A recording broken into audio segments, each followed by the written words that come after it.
kita menulis untuk orang-orang di tempat yang sangat padat dan ramai, ya, seolah-olah kita mengajak mereka berkomunikasi langsung. Jadi ketika dia baca, seolah-olah dia mengalami apa yang terjadi di berita tersebut, ya.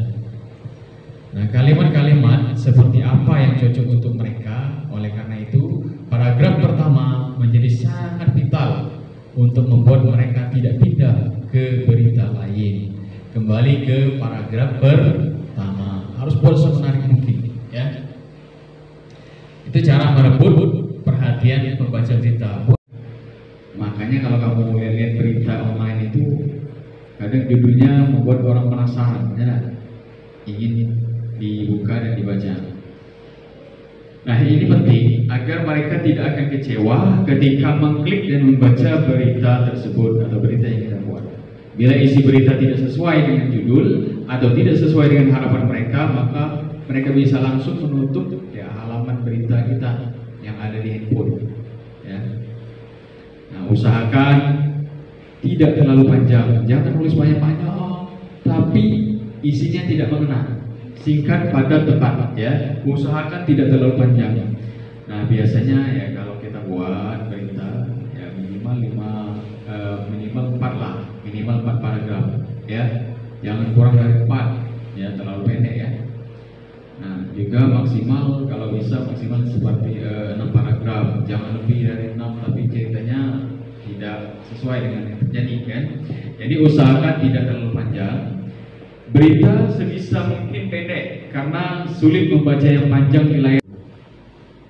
Kemudian kita harus juga membuat berita itu lebih hidup dan lebih berwarna. Bukan yang hidup HP-nya goyang-goyang, bukan, ya. Nah, media elektronik seperti TV atau televisi dan radio itu dengan mudah membuat berita menjadi lebih hidup. Kenapa? Ya, kalau di radio kan telinga yang mendengarkan langsung, kan, tidak perlu lagi mata untuk membaca, ya. Nah, kalau TV juga gambar dan suara bergerak, ya, jadi dia lebih menarik, ya. Nah, dengan mudah kalau di TV dan radio itu membuat berita menjadi lebih hidup, ya, karena menggunakan video dan audio. Kemudian setelah berita kita buat, ya, kita coba tulis ulang berita kita. Ya, apa yang bisa kita ambil dari sini maksudnya, ya, isi berita yang kita tulis harus jelas. Bila kita punya waktu, pertimbangkan untuk menulis ulang, karena dengan menulis ulang mungkin dapat hasil yang lebih baik lagi. Tulisan pertama, ada bagian yang kurang tepat. Tulisan kedua, lihat, nah ini ada penambahannya sehingga beritanya lebih bagus, seperti itu, ya. Boleh kalau misalnya pakai waktu tulis ulang, ya, sebelum diterbitkan. Pastikan pula tidak ada kesalahan tata bahasa atau ejaan sebelum diterbitkan. Nah, hati-hati, ya.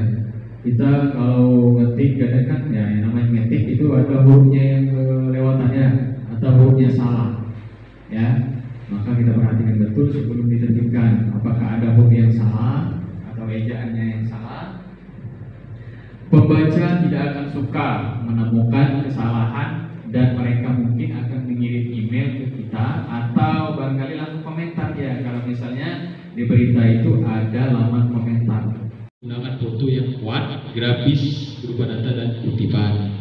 Nah, foto juga itu mendukung, ya, berita kita bagus atau tidaknya, sesuai dengan tulisan atau tidak. Ini juga sangat menarik para pembaca. Kemudian memanfaatkan multimedia. Apakah menulis ratusan kata adalah cara terbaik untuk menyampaikan berita di internet? Nih, kita manfaatkan juga. Tidak hanya itu memberikan tulisan, harus juga memberikan multimedia. Apa itu? Di antaranya adalah foto, video, dan audio. Nah, perhatikan untuk, ya, menulis media online atau berita online. Sekarang saya akan perlihatkan website sekolah kita dan website kantor wilayah Kementerian Perhubungan Sumatera Selatan yang berita terbaru, ya. Dan berita ini, website kita ini dipantau oleh beberapa wartawan ada wartawan cetak, ada wartawan online yang menurut mereka menarik, mereka ambil beritanya. Oh, ini berita saya sudah terbit di Harian Indonesia, ya. Nah, bisa terbitkan di HP, ya, dipublish di HP berita hasil karya kamu, ya. Nah, itu tampilan website kita. Nah, kita lihat beritanya. Misal nih, KSMO Mansaba tahap 2 merebutkan tiket nasional. Nah, ini dia. Berita tuh judulnya harus menarik dan judul dicerminkan dari sini, paragraf pertama. Nah, ini dia. Pelaksanaan kompetisi sains madrasah online tahap 2 yang dilaksanakan oleh Mansatu Banyuasin dalam kurung Mansaba Rabu tanggal 25 bulan 4 lalu akan memperebutkan tiket menuju ke SMO nasional. Ada daftar namanya, ya. Ini adalah hasil skor yang diraih oleh peserta pada tahap 1. Boleh, ya, dituliskan di sini, dipaparkan atau dibacakan oleh narasumber. Nah, kemudian ini ada tanda kutip, ya. Ada kutip 2, ya. Depan belakang kan. Ini adalah omongan narasumber yang kita masukkan dalam berita. Namanya kalimat apa itu kalau yang ada kutip-kutip itu dalam bahasa Indonesia? Kalimat apa? Satu huruf pun dari omongannya langsung kita ketikkan di situ. Ya, itu maksud dari kutipan langsung, ya, sebagai cara kita membuat berita lebih hidup. Nah, ada 2, ya, kutipannya seperti ini, ya. Nah, itu, ya. Nah, kalian kan kemarin sudah tahu web. Nah, ini waktunya, ya. Nah, harus ada unsur itu dalam berita. Kemudian judul dan ini harus sama. Judul dan lead itu harus sama, ada kesamaan, jangan beda.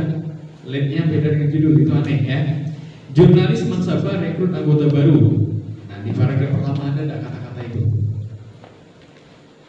Ada kan? Ada. Nah, itu cara membuat lead dan judul. Nah, kita kembali ke website Kemenang Provinsi Sumatera Selatan, di mana berita kita diinput di sini, ya. Ini juga sudah menampilkan banner saja. Untuk beritanya ada link khusus melihat berita-berita yang tampil. Nah, setiap berita yang pertama kali terbit di nomor 1. Nah, ini, ya, ini berita-berita yang saya buat kemarin dan berita kamu yang sudah saya edit. Ini ada JLH. Hari kedua yang berlangsung di ruang kelas 12 IPA 3. Calon anggota jurnalis diberikan bekal materi pembuatan berita online. Hari Rabu 23 bulan 9. Sebanyak 11 orang calon jurnalis diberikan bimbingan oleh tim jurnalistik Mansaba agar dapat memenuhi kompetensi saat seleksi akhir.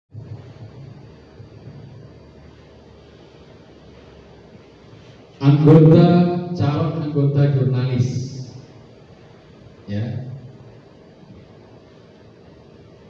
dibekali materi berita ini, bekal materi berita online. Ada kan di paragraf 1 kan? Nah, itu cara buat judul yang menarik, itu harus sesuai dengan maksud dari inti paragraf pertama, ya. Jangan antara judul dengan lead atau paragraf pertama itu beda. Buat lead berita seperti ini, judulnya misalnya Mansaba adakan seleksi jurnalis, beda dengan yang paragraf pertama. Nah, itulah membuat kita. Dalam hal ini, pertemuan pertama, para calon jurnalis masih banyak yang belum mengerti dan paham tentang cara membuat berita yang baik dan benar, ujar Gazi selaku ketua jurnalis Mansaba. Kemudian apa yang dinyatakan oleh narasumber dan dianggap sangat penting dan dianggap menarik itu bisa masuk di dalam kutipan langsung. Misal seperti ini kan ada kutipan, ya, berarti ini kata-kata langsung yang tidak dikurangi satupun kata-katanya, sesuai aslinya, tidak dikembangkan oleh pikiran kita, ya. Ini contoh semua dari omongan narasumber berupa kutipan langsung ini, ya. Nah, penutup itu bisa boleh seperti ini, boleh berarti JLH namanya 3 suku kata, boleh apa namanya 3 hurufnya langsung dimasukkan di situ, ya. Misal sudah berlaku di dunia jurnalistik, ya. Saya belum menemukan berita yang ditulis di belakangnya lengkap nama penulisnya, ya. Karena sudah jadi aturan dalam dunia jurnalistik seperti itu. Ya, karena kita hanyalah jurnalis sekolah yang memberitakan informasi seputar madrasah kita. Ya, kalau itu informasi di luar, kau bisa buatkan beritanya boleh, tapi kirimnya jangan ke web sekolah, kirim ke koran atau harian yang